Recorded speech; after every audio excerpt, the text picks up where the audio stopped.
Mi nombre es Patricia Grau, gerente comercial de la Editorial Guadalupe. Les doy las buenas noches a todos. Muchas gracias por estar aquí en la presentación del libro Monseñor Farrell, Padre de la Teología del Pueblo. Quiero agradecer también al autor, Hernán Antonio Acosta. Voy a leer sus aptitudes porque son muchas, de memoria no las sé. Sacerdote de la diócesis de Morón, profesor de Historia y Ciencias Sociales por el Instituto Superior Sagrado Corazón de Jesús, licenciado en Teología Sistemática por la Pontificia Universidad Católica Argentina. Se encuentra cursando la maestría en Historia de la Iglesia dentro de la UCA. Es vicario en la parroquia San Judas Tadeo de Ituzaingó. Coordinador del Archivo Histórico de la Diócesis de Morón. Profesor en la Escuela Diocesana de Servicio Social Monseñor Gerardo Tomás Farrell. Y profesor de Teología en el Instituto Monseñor Miguel Raspán. También queremos agradecer la presencia de Monseñor Jorge Vázquez, obispo de la diócesis de Morón, a quien le vamos a preguntar qué significó tener a Monseñor Farrell en su diócesis y qué significa este nuevo lanzamiento del libro para la diócesis. Y nos acompaña también Monseñor Raúl Trost, sacerdote de la diócesis de Morón, párroco de Nuestra Señora de las Flores, a quien también le vamos a preguntar sobre su amistad con Monseñor Farrell y que nos cuente un poquito de eso. Bueno, le paso a Monseñor Jorge Vázquez.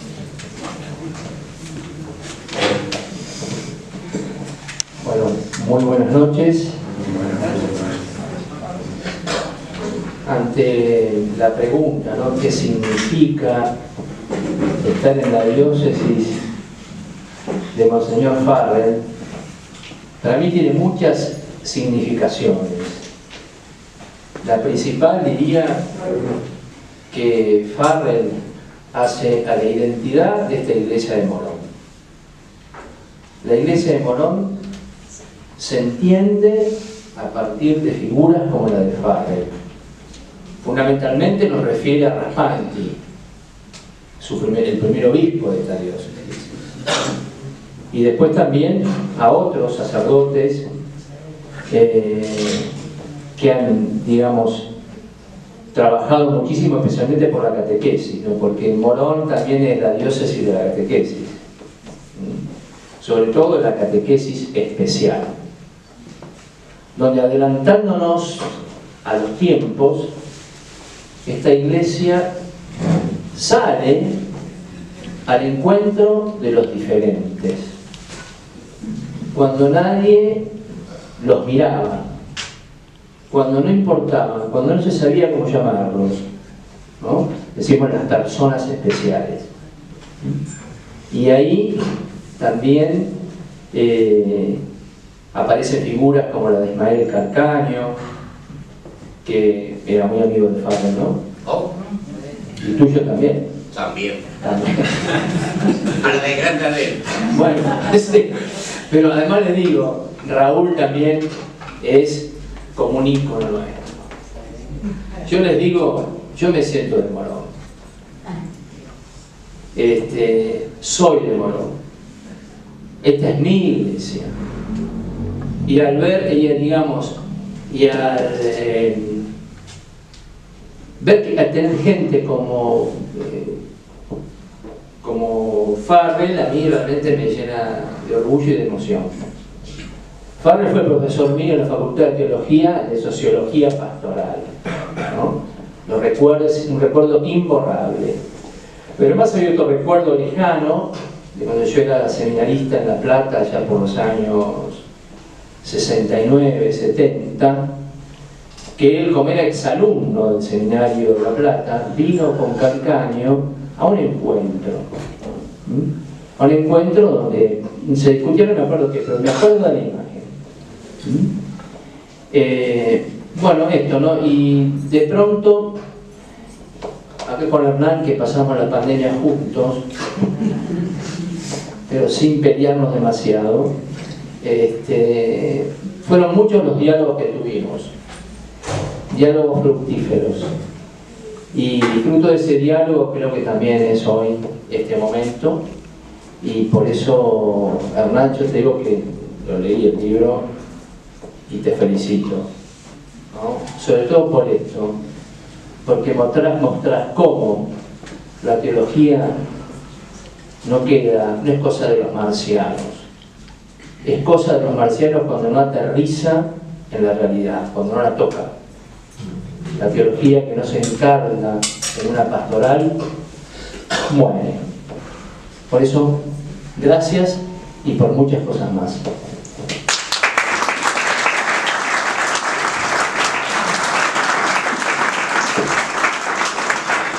Esto es todo lo que hay, no hay más. Corría el mes de marzo del año 2013 y se reunía el cónclave para elegir al sucesor de Benedicto XVI. En ese tiempo yo era párroco de la catedral. Y tengo muy presente que dije ese domingo cuando comenzó el cónclave, que Dios se apiade de su pueblo y nos envíe un pastor. Al domingo siguiente pude decir, Dios se apiadó de su pueblo y envió un pastor. Ese pastor, lo primero que dijo cuando salió a la plaza es, buenas noches. Yo tuve la oportunidad de ir al año siguiente a Roma. Todo el mundo me decía, dijo buenas noches, y nos dice los domingos buen apetito, es decir, habla con el lenguaje del pueblo, habla como habla el pueblo, se dirige a su pueblo como un pastor que entiende a su pueblo. Pero ¿de dónde le viene esa historia al entonces cardenal Bergoglio, hoy Papa Francisco? Para poder entender por qué dice buenas noches y no otras palabras raras, lean este libro, se los recomiendo vivamente, lean este libro. La habilidad que ha tenido Hernán para percibir de dónde viene este momento tan fascinante en la historia de la Iglesia, de dónde surge esta teología del pueblo. ¿Quiénes fueron los padres de esta teoría, de esta teología del pueblo? Y uno de esos padres fue un excelente y gran sacerdote de la diócesis de Morón, como fue Gerardo Tomás Farrell. Para nosotros, Babi, seguirá siendo Babi. Esta maravilla de haber percibido, como percibió Farrell, la importancia de conocer la historia de un pueblo, la importancia de poder encarnarse en un pueblo, es sin lugar a duda una de sus acciones más fascinantes e importantes que hizo en su vida. Buen pastor, buen amigo, buen familiar y muy familiero, ha dado el orgullo de ser esta diócesis una de las pioneras en la doctrina social de la Iglesia. Hernán, gracias, de corazón, gracias, que Dios te bendiga.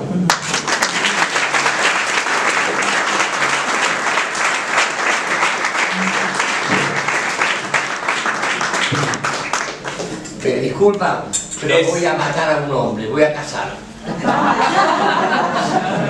Bueno, este es el ejemplo de la pastoral.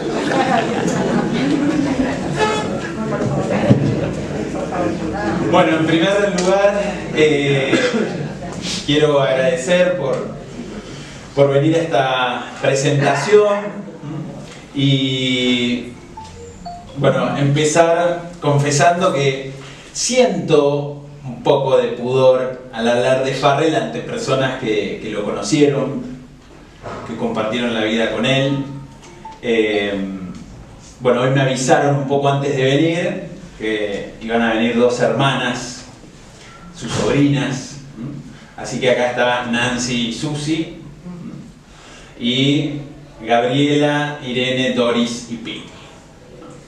Bueno, eso es un gusto para mí. Gracias. Y bueno, ya hablaremos porque esto sigue. Y bueno, también sacerdotes que compartieron su ministerio, como el padre Raúl, gente que pude también, bueno, entrevistar, conocer, o laicos que se cruzaron con él.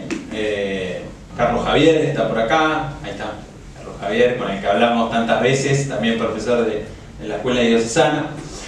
Y por ende es una obviedad, pero no un dato menor al decir que yo lo conozco a Farrell por haber leído su obra, ¿no? Entonces eso hay que tener en cuenta cuando agarramos el librito. Yo conozco a Farrell por sus letras y lo voy a seguir conociendo porque, bueno, el obispo también quiere que haga, bueno, la maestría en Historia de la Iglesia. Voy a seguir profundizando sobre Farrell. Y lo que también dice otra cosa que espero continúe, que soy parte de una nueva generación que quiere mirar la historia, quiere mirar atrás, como hacía Gerardo también, que amaba la historia, y eso es de las principales cosas que aprendí al leer a Farrell, la necesidad uno de nutrirse de nuestra propia historia, de nuestra identidad. Y bueno, y después obviamente siento también un poquito de pudor porque es mi primera edición de un libro, entonces bueno, también eso me da cierto temor. Y de hecho también son muy despistados. Pedro, que hoy no pudo venir, que es el editor, en un momento, bueno, le dije, me quiero morir porque le había mandado, mandábamos constantemente las cosas y le dije, en esos despistes te mandé la tapa sin corregir. Y como soy obsesivo, os he mandado la tapa corregida que decía obispo coadjutor, pero bueno, ¿qué va a hacer? No pude dormir 2 días igual por eso. Pero bueno, así que aprendí de Gerardo leyéndolo. Y también me animé a escribir porque estoy convencido de que uno también hace teología o filosofía escribiendo. Para mí escribir es esencial, así que eso fue muy enriquecedor y sobre todo conocer también de la palabra de algunos curas. Yo tengo que seguir entrevistando un montón de gente, laicos, todos los laicos que conocieron a Gerardo Farrell y que cuentan, ¿no?, la gracia que fue conocerlo. Me falta, pero tuve cosas muy lindas. Por ejemplo, el padre Osvaldo Napoli, a quien le dedico el libro, yo lo iba a ver a cuidados paliativos, y de las últimas cosas que hablamos fue de hablar de Gerardo, en la entrevista con la que hice el libro también, y me contaba anécdotas de las vacaciones, cuando iban con él, que se llevaba una valija de libros gigante, y se iba a leer. Así que, bueno, fue muy lindo eso, escribir este librito en ese sentido. Pero yo quería, como una introducción, después ya van a leer el libro, marcar 3 cosas que me interesaron de Gerardo, 3 puntos, ¿no? El primero es la identidad. El segundo es su modo de hacer teología pastoral. Y tal vez el más interesante, y creo que por ahí va a ir mi tesis de maestría, su perfil profético. Y ahora voy a decir por qué. Pero empecemos por la identidad. Esta semana encontré una frase de Chesterton que me hizo pensar en cómo empezar a hablar de Gerardo Farrell. Y él dice: los hombres comienzan por honrar un sitio y después van ganando gloria para él. No amaron a Roma por grande, no. Roma se engrandeció porque supieron amarla. Y Farrell amó a la diócesis de Morón. Es lo primero que uno aprende cuando se acerca a su figura. Como después también amó a Quilmes. Y de hecho Raúl en la entrevista me dijo algo que me pareció una exageración, pero bueno, él me mencionó muchas veces, acá está la familia, pero él era un irlandés así. Que claro, cuando él ya estaba en Quilmes, él decía, bueno, ya soy de Quilmes. Entonces, cuando se juntaban a comer con Raúl, que siempre se juntaban a comer, se juntaban en Quilmes, ¿no? Lo que también significó seguro un cierto desgarro de Farrell, porque él amaba esta diócesis, ¿no? Entonces él hizo grande a Morón, hizo grande a Quilmes, porque supo amar a estas diócesis. Y bueno, eso para todos, ¿no? Todos, como muchos de acá, miembros de esta diócesis, y curas, hermanos que veo. Bueno, ese es un ejemplo que nos deja Gerardo Farrell de amar la diócesis a la que uno pertenece. En esta diócesis descubrió su vocación, recibió los sacramentos, lo acompañó Monseñor Presa, que es otra gran figura, y se convirtió poco a poco en un brazo de Raspanti. Esto el padre Napoli me lo explicó muy claro, me dice, Gerardo sabía tocar a Raspanti. Mire, padre, que hay unos chicos que necesitan, ¿no? Y ahí Raspanti ya iba y hacía algo, abría una casa, ¿no? Gerardo era el que también, en ese sentido, lo impulsaban, se impulsaban mutuamente con el primer obispo de Morón. Y siempre le interesó descubrir la realidad de la diócesis, la realidad de la gente, lo que le pasa a la gente concreta. Y de ahí que el primer librito es muy pequeñito, es la situación social de Morón, un análisis que hace, después hace de Merlo Moreno, y de ahí que empieza a crear también los dispositivos de Cáritas para mejorar la vida de los moronenses, que en ese momento nuestra diócesis era más grande. Entonces Farrell amó la diócesis y Morón se engrandeció porque él supo amar a Morón, ¿no? Entonces, eso, el primer punto. Y después, seguro, supo amar también la diócesis porque aprendió eso también de su vida familiar. Y esto me lo dijo el padre Eduardo Farrell. Me dijo, esa era una nota de Gerardo. Gerardo siempre visitaba, se turnaba, porque son un montón, se turnaba para ir. Éramos un montón,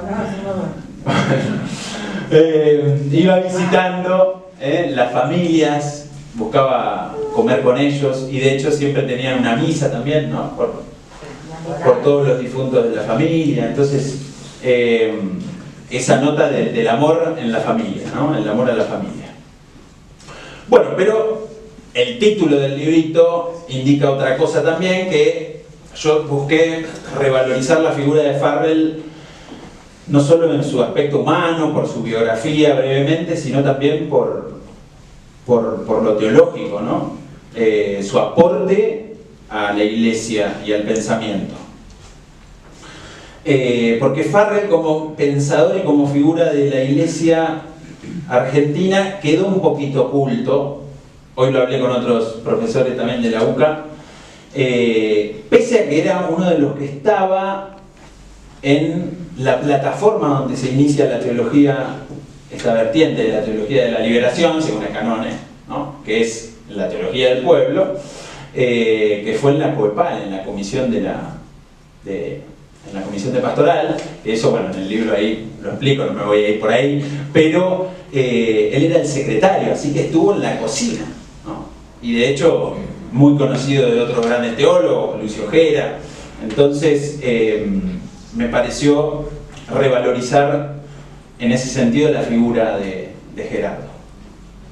Ahora, y hablé de su método de hacer teología, de su modo de pensar la Iglesia, la pastoral.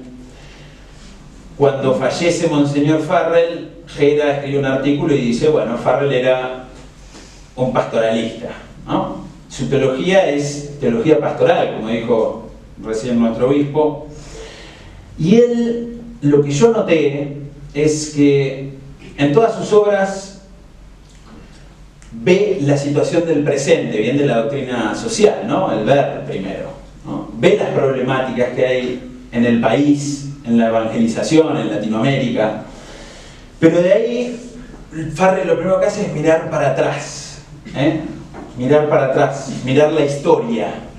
Y de ahí, desde la historia, también encontrar la memoria y hablar sobre el futuro. Su abordaje siempre es así, por eso el subtítulo. Y esto se entiende, el que amaba la historia, porque en su obra tal vez más grande, que es Iglesia y Pueblo, en Argentina, el subtítulo es, 500 años de evangelización, de historia, ¿no? Tenemos mucha historia atrás. Entonces él supo ver en la historia del pueblo, en la gente, ¿no?, cómo en la memoria quedan los rasgos de la iglesia, del cristianismo. Y lo escribe de una manera brillante, por ejemplo.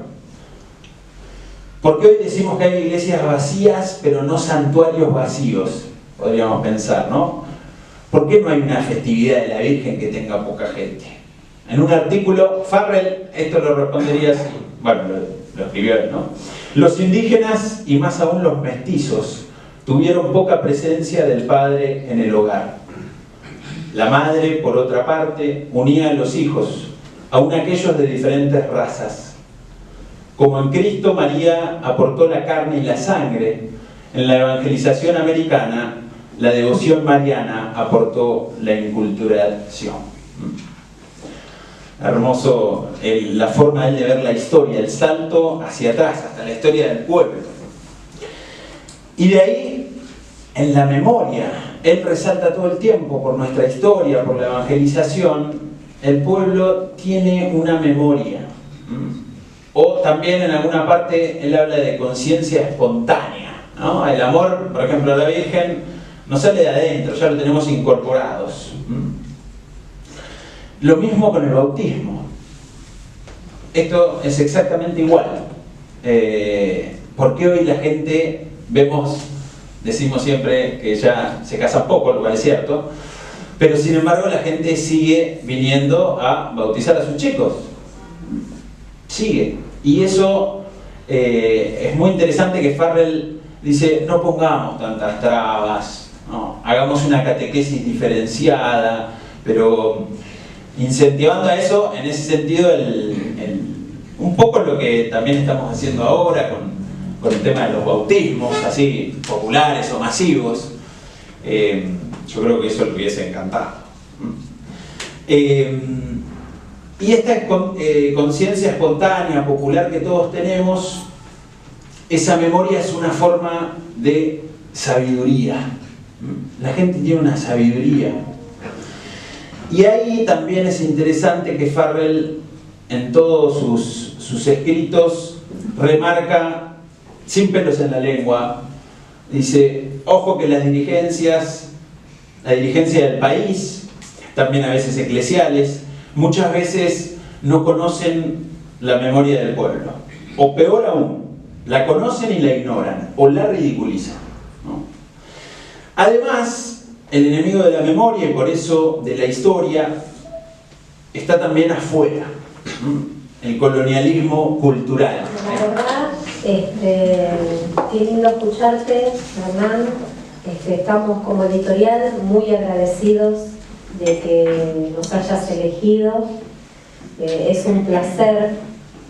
Ojalá que todos tengamos un poquito de Farrell en nuestro corazón y podamos hacer algo por el prójimo.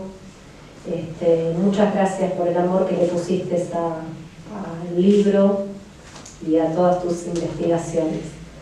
Bueno, ahora vamos a abrir a preguntas. Si alguien tiene alguna duda, nos diste ganas de comprar el libro y leerlo. Yo tengo una como para empezar y he leído el libro. Sí. Y he estado escuchando lo que es la iglesia sinodal. Y bueno, me pareció algo interesante y quiero que nos expliques un poquito, si podés, de qué se trata. Bueno, me pones en una gran presión al lado de nuestro obispo Jorge, que ha impulsado el sínodo de Morón.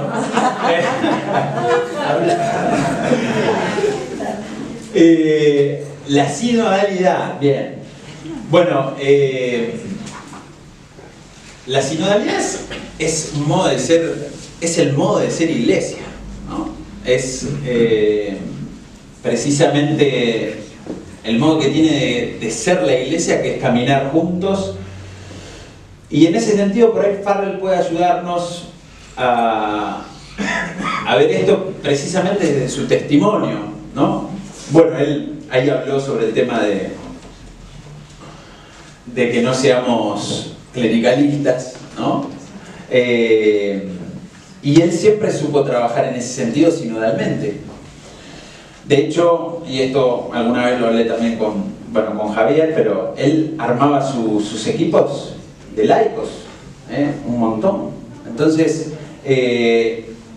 por eso lo decimos siempre, ahora parece como repetitivo porque lo escuchamos mucho, pero verdaderamente es un caminar juntos como iglesia. Bueno, en ese sentido Farrell ya lo hizo, y muchos obispos que adoptaron también el Concilio Vaticano II, como Novak, por ejemplo. Son dos figuras enormes y los dos encarnaron ese modo, creo yo, sinodal de iglesia. Y precisamente también creo que porque sabían encarnar el Concilio Vaticano II. Y Novak, creo que lo puse en el libro, en un momento, en una entrevista, él dice: yo soy un obispo profundamente conservador. ¿Por qué? Porque soy fiel, ¿no?, en ese sentido a la iglesia, y la iglesia ahora es el Concilio Vaticano II. Y el concilio es el que pone, y por eso nuestra teología hace hincapié ahí, en el pueblo de Dios, en la centralidad del bautismo, que es lo que nos une. Y si miramos todo desde ahí, desde el pueblo, desde el bautismo, y bueno, obviamente ahí caminamos todos juntos, ¿no? Si miramos desde otro lado, desde otra perspectiva, y por ahí no. Bueno, Jorge, espero haber hablado bien. Sí, gracias. Bueno, ¿alguna pregunta? A ver, la señora. A mí la lectura del libro de él, Iglesia y Pueblo en Argentina, me impactó mucho, porque veo similitudes con lo que estamos viviendo como país en este momento. Cuando Monseñor Farrell explica la espiral de violencia que se desencadena en los años 70, él habla de 18 años o algo así, no sé si exactamente, como que el desencuentro de la iglesia con el pueblo desencadena ese gran desencuentro en la década violenta de los 70. Y no sé cómo lo es, pero la grieta que estamos viviendo en estos últimos años en el país muchas veces me conectó con esa lectura. Sí, precisamente hablé con el obispo hace un rato sobre otro texto. Igual tenés razón, Iglesia y Pueblo es maravilloso, y ahora voy a contar algo sobre ese libro. Pero yo creo que la joyita que habla sobre esto, ¿no?, de las dos Argentinas y es Argentina como cultura. Todos tenemos que volver a leer ese libro de Farrell, Argentina como cultura, que es pequeñito, pero que explica las tensiones que hay precisamente en nuestro país por su historia. Y lo que vos decís sobre la espiral de violencia es así, y yo creo que hay que valorar que Farrell, porque él vivió en esa, bueno, ustedes bien, en esa época, ¿no? Yo lo veo con la óptica de 35 años, ¿no? Pero incluso fue uno de los pocos que hablaba del tema, digamos. Hoy en una reunión en la universidad estábamos hablando de estos temas tan delicados, de épocas así oscuras de nuestra historia, y uno dijo, hay que rescatar a figuras que hablaban las cosas, ¿no? Y dijo, como Novak, como un Farrell, y yo por dentro me eché. Bueno, y él ve, eso lo marca en Iglesia y Pueblo, que hay un problema pastoral, y él lo marca en realidad desde el 55, con el tema de Perón. Dice que ahí, con la caída, con el 55, se ve un problema pastoral, y por eso la iglesia tiene que darle bolilla a la historia, porque dice, no los trabajadores, él lo dice, el trabajador es muy religioso y tiene esta fe porque está en su memoria, en su conciencia, pero las cúpulas en ese momento sí tenían otro pensamiento, ¿no? Y son las que entraron a chocar también con la iglesia, y por eso él aclara, es un tema muy complejo. Algunos lo toman, y esto nos pasa al agarrar historiadores, que no son historiadores de la iglesia, que ven el tema por ahí de una manera muy simple, pero es una época muy complicada, y él lo toma, aborda la cuestión. Así que sí, Iglesia y Pueblo es un gran libro. Yo le dije al padre Eduardo que lo siga, pero tendría que hacer la continuación.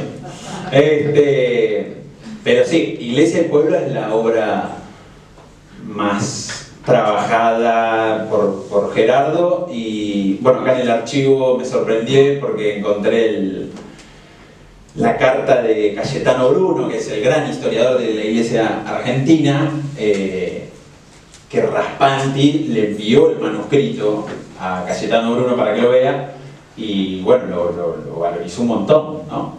Dio su opinión y le pareció muy bien. Es un trabajo muy, muy serio, y que se está usando ahora porque se está viendo nuevamente ese periodo dramático de la historia, y acudieron también al libro de Gerardo. Así que bueno, me alegro que se lea Iglesia y Pueblo. ¿Alguna otra pregunta?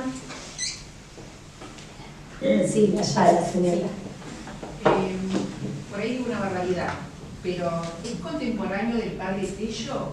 ¿Tenía en contacto, digamos, porque bueno, el padre Tello con toda la parte de la teología del pueblo es un referente, ¿no? Me encanta que preguntes esto, porque el título del libro yo lo pensé muchísimo, porque dije, esto me puede traer cierta problemática, pero yo pongo padre de la teología del pueblo porque lo fue, pero no digo que es el único. De hecho, las grandes figuras de la teología del pueblo, hay varias, ¿no? Pero las grandes es Tello, ¿no? Y Lucio Gera, pero Gerardo estaba ahí, porque estaba en la Cuepal. Sin embargo, hay también una diferencia de edad, ¿no? Hay una diferencia de edad. Él era más joven, y por eso yo ahí marco también. Hay otro teólogo muy conocido que lo pone como en una segunda generación a Gerardo, y después, claro, tiene una nota al pie de casi toda la página justificando por qué lo puso en la segunda generación. Y yo dije, ¿por qué lo pone ahí si era secretario de la Cuepal? O sea, estaba en la cocina de la teología del pueblo. Y por eso también puse un poquito el título como reivindicando nuevamente la figura de Gerardo. Pero sí estaba en contacto, obviamente. Igual él, y esto me lo contó muchísimo Raúl, se juntaba mucho más, me parece, con Lucio Gera. Se juntaban en el Eluar, un grupo a reflexionar el país, a pensar el país, la teología, ¿no? Yo creo que estas cosas igual me parece que también da para pensar para nosotros. Pensamos el país, esto que dice él, para mí es sumamente vigente y nos tiene que mover un poco, ¿no? Pensamos, y él se juntaba así con estas figuras enormes. Así que sí, pero era un poco más joven. Por eso también sus escritos son posteriores. ¿Alguna otra pregunta también para Monseñor Jorge Vázquez? Sí.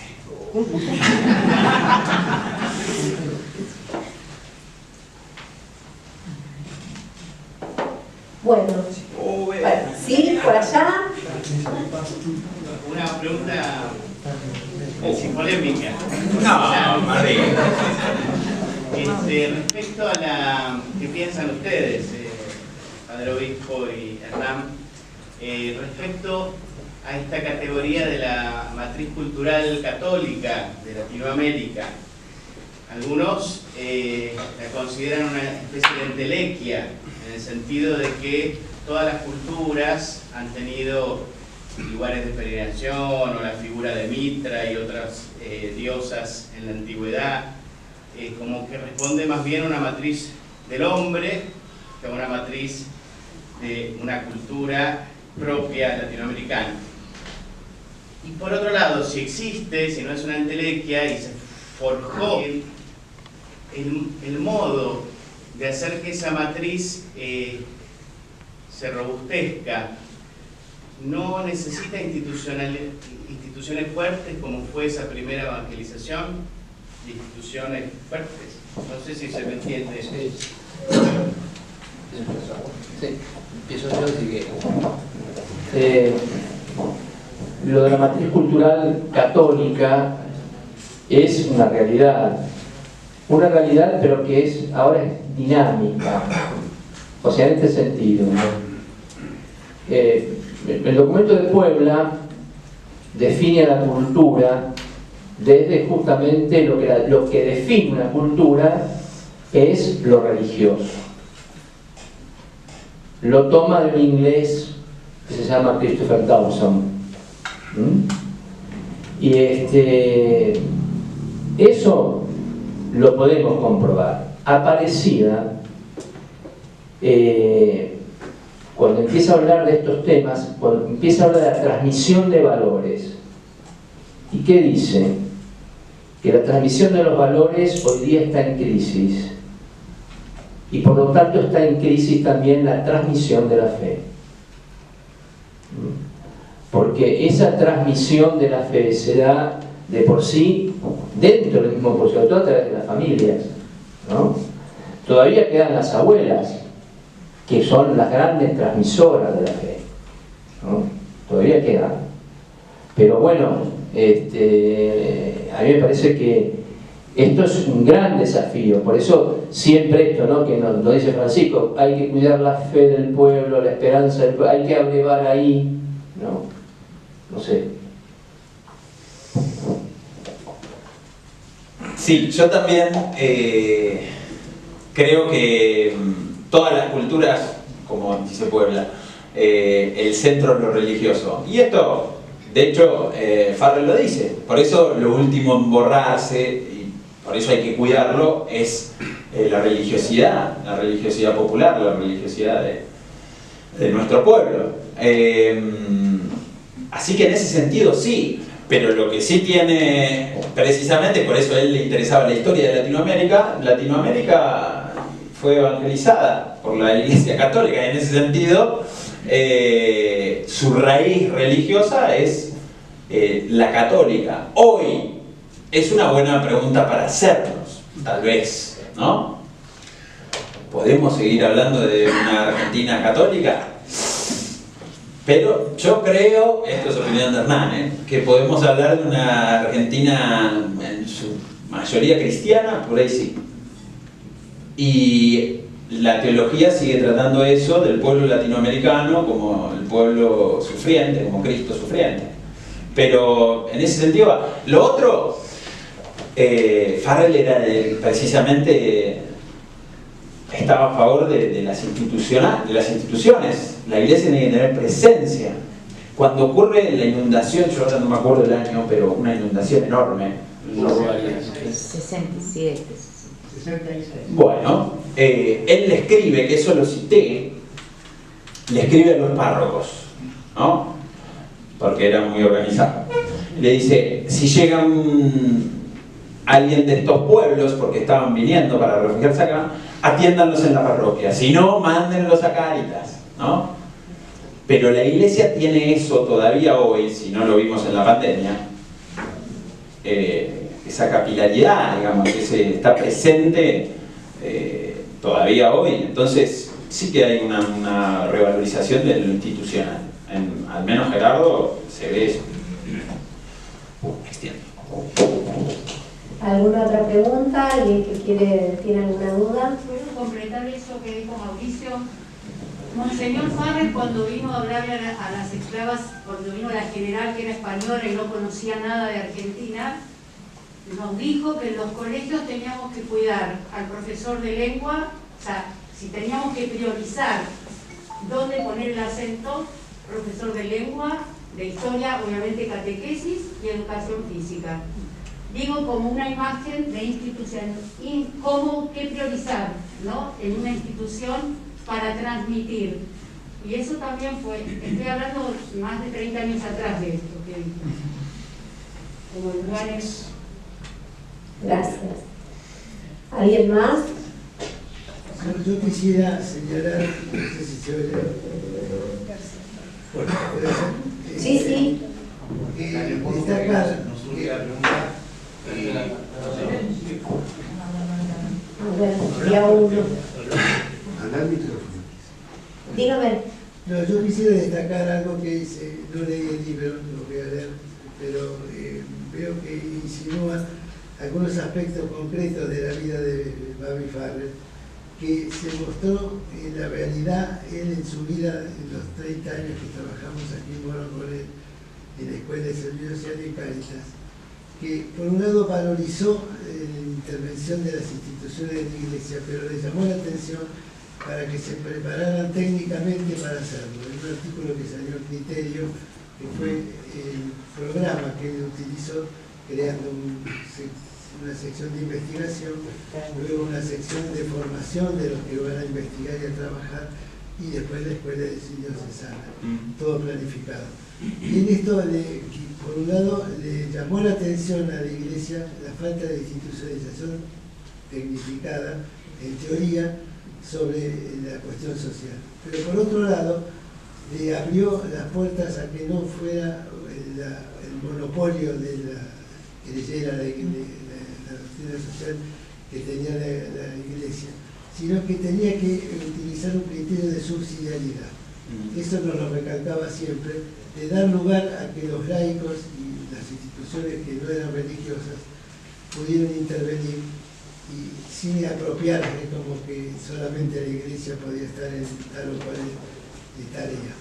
Yo creo que ha sido una bisagra en la Iglesia, por lo menos la de Morón, tocada también por una realidad que no podemos ignorar, que uno dentro de la Iglesia lo tiene que estar pensando, y creo que lo pensarán mucho mejor que yo, que es la cuestión política, cómo influye en la designación episcopal. Nosotros le decíamos en broma un poco, era nuestro obispo inspectore.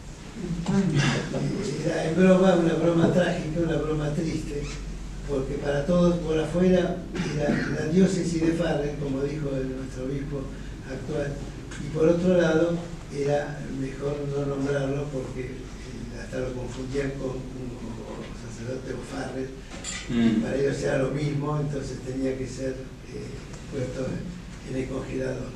O sea, nos enseñó en la vida a trabajar, por un lado, a creernos lo que realmente somos y a valorar un poco la calidad de los laicos, a que él juntó y recurrió en todo lo que pudo. No pudo conseguir más gente, hasta quiso crear una universidad católica en Morón, que estuvo en Montilla, andar cerca, pero con la intervención de los laicos.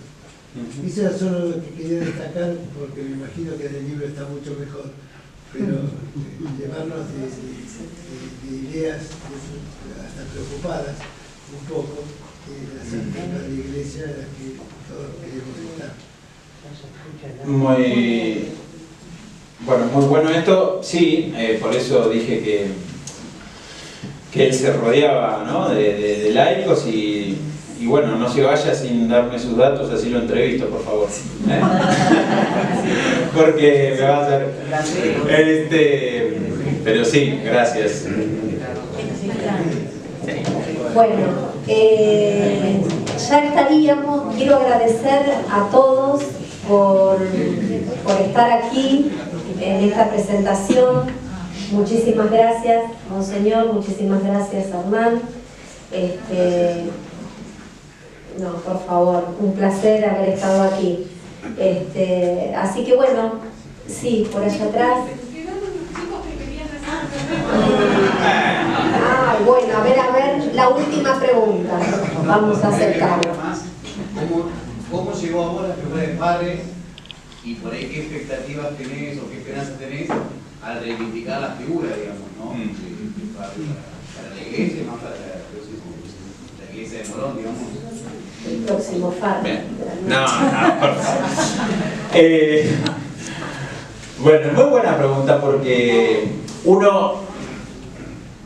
yo escuchaba el nombre de Farrell, incluso antes de entrar al seminario, pero en el barrio, en las parroquias, y también, bueno, por mi familia, era un apellido conocido, ¿no? Y después ya al entrar en las comunidades también surgían anécdotas, pero después obviamente lo empecé a conocer más por sus trabajos, por sus escritos,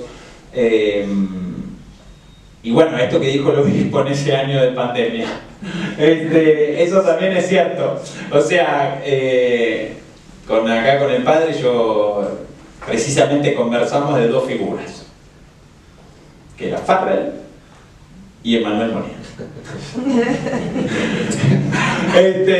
Y las dos cosas me apasionaron. Así que me llegó ahí, pero yo por eso también quise conocer y profundizar más su figura. Esto es una aproximación a Farrell. Y por eso voy a seguir con la tesis de maestría desarrollando esta figura que es parte de nuestra identidad, ¿no? de Morón. Así que bueno. Bueno, muchísimas gracias a todos. Si quieren el libro, aquellos que no lo tienen, atrás de todo pueden conseguirlo, y también muy amablemente nos convidan con café aquí a la entrada. Bueno, y algunas masitas. Sí. Gracias.